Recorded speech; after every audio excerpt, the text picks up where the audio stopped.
Toutes les personnes qui croisent ma route sont destinées à mourir, on dirait. Et aucune trace de Sylva.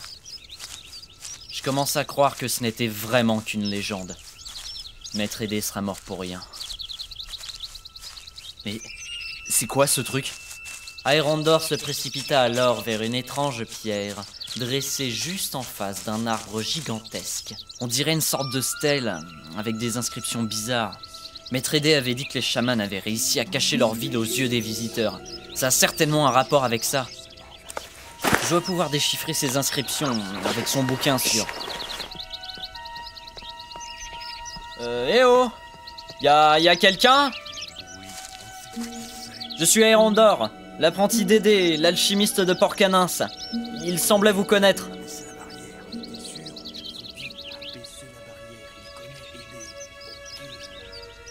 À cet instant, les inscriptions sur la stèle se mirent à briller d'une légère lueur dorée.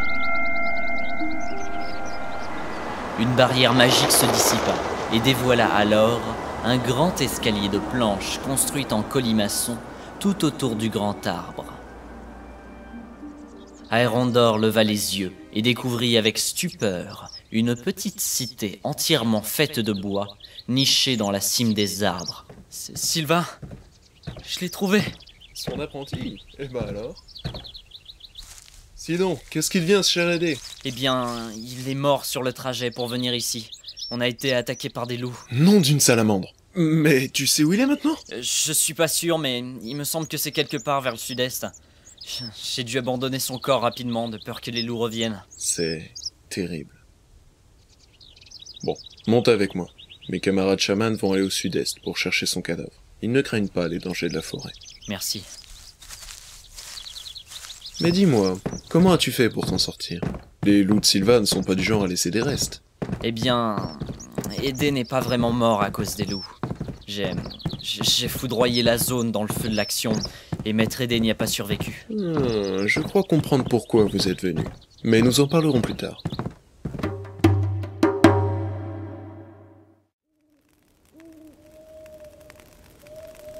Nous sommes ici réunis ce soir pour dire adieu à un ami. Bien qu'il ne fût pas membre de notre ordre de chaman, il fut pour nous comme un frère. Sa science de l'alchimie nous a fortement aidés par le passé. Aucun d'entre vous n'a pu oublier le soin qu'il administra au chaman Divinar, le sauvant ainsi des effets de la terrible morsure d'un chien d'Olmos. La nature lui offrit une chose qu'on appelle la vie, et à travers sa carrière d'alchimiste, il honora la vie en soignant les malades et en atténuant les souffrances des mourants. Notre monde aurait bien besoin de plus d'hommes comme lui. Mais aujourd'hui, il nous a quittés, plus tôt que prévu. Adieu, Aidé. Vous pouvez allumer le feu.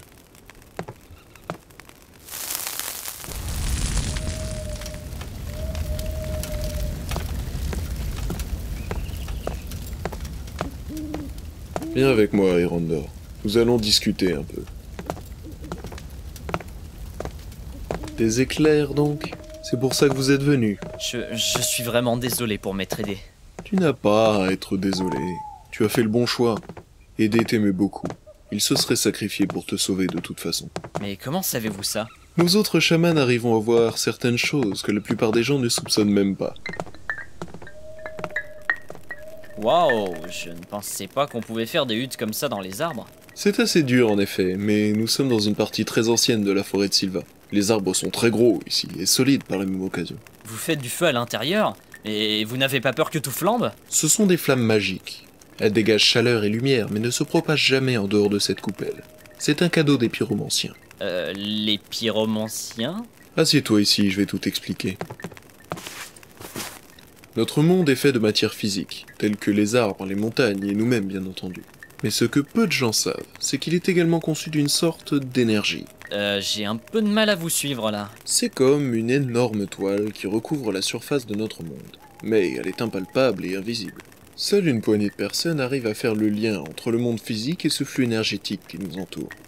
Et c'est votre cas, à vous, les chamans? Oui. Nous faisons appel à nos pouvoirs en tirant cette toile vers nous, en exploitant cette énergie. Vous tirez la toile? J'imagine que mes images doivent te paraître un peu bizarres, mais je ne vois pas d'autre moyen de te l'expliquer. Mais alors, pour les éclairs? Je suis un chaman aussi? Pas tout à fait. Tu fais partie des personnes sensibles aux flux énergétiques, mais tu ne t'en sers pas comme nous autres chamans. Tu t'en sers pour dompter les champs magnétiques et plier les éclairs à ta volonté. Tel est le pouvoir de l'électromancien. Je suis donc un électromancien, c'est ça?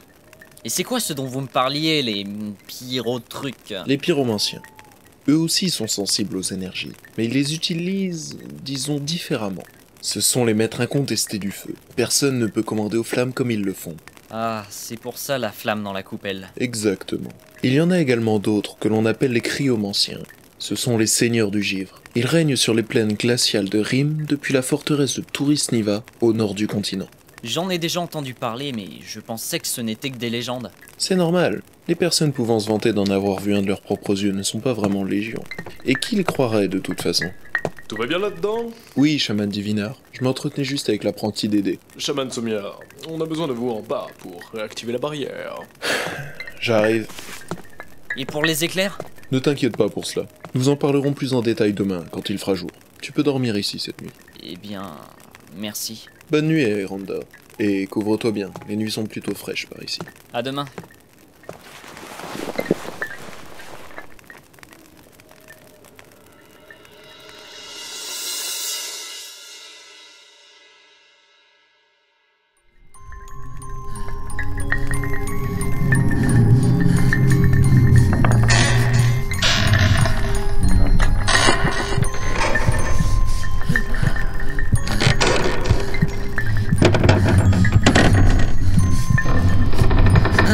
Qui est là?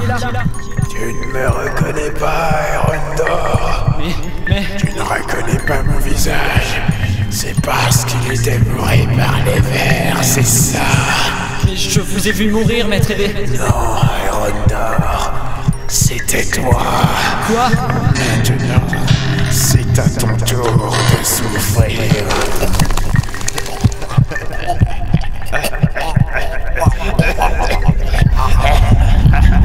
Ah!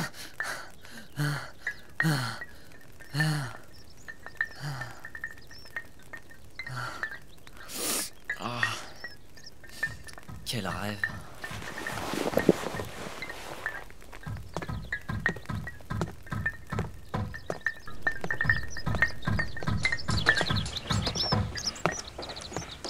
Mais qu'est-ce qu'ils sont en train de faire?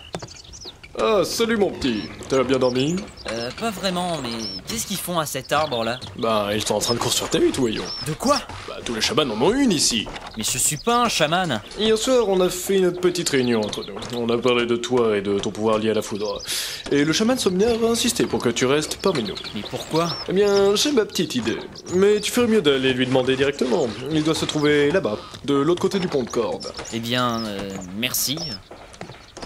Ça devient vraiment bizarre tout ça.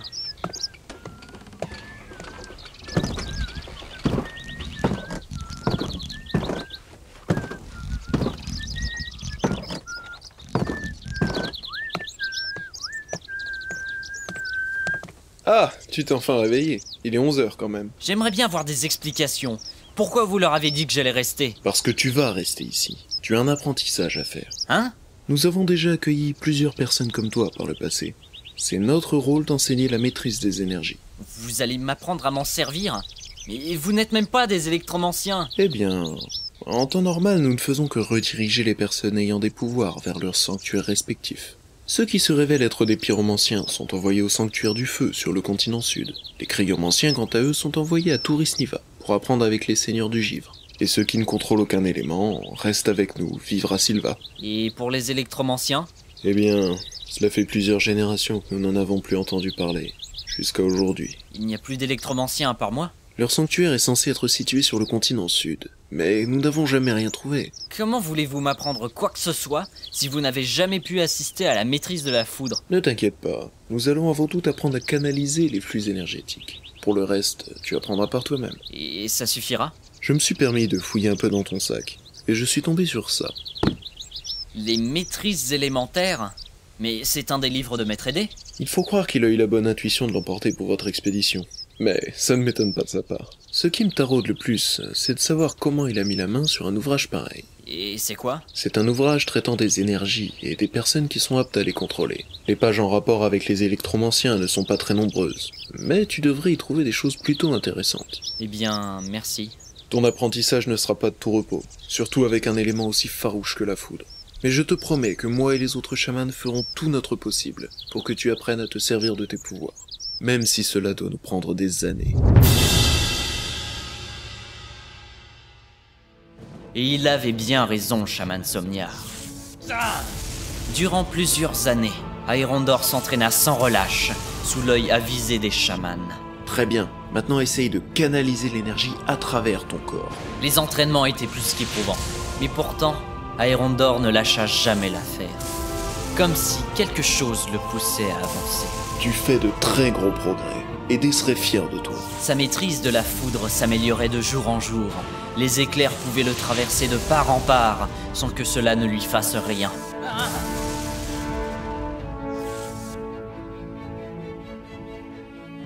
Bientôt, il devrait partir, pour suivre la voie des électromanciens.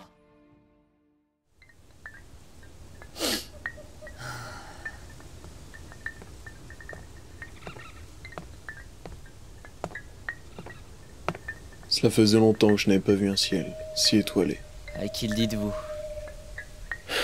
Le temps passe tellement vite. Ça fait déjà 5 ans. Et ouais, Je sais que tu vas t'en aller.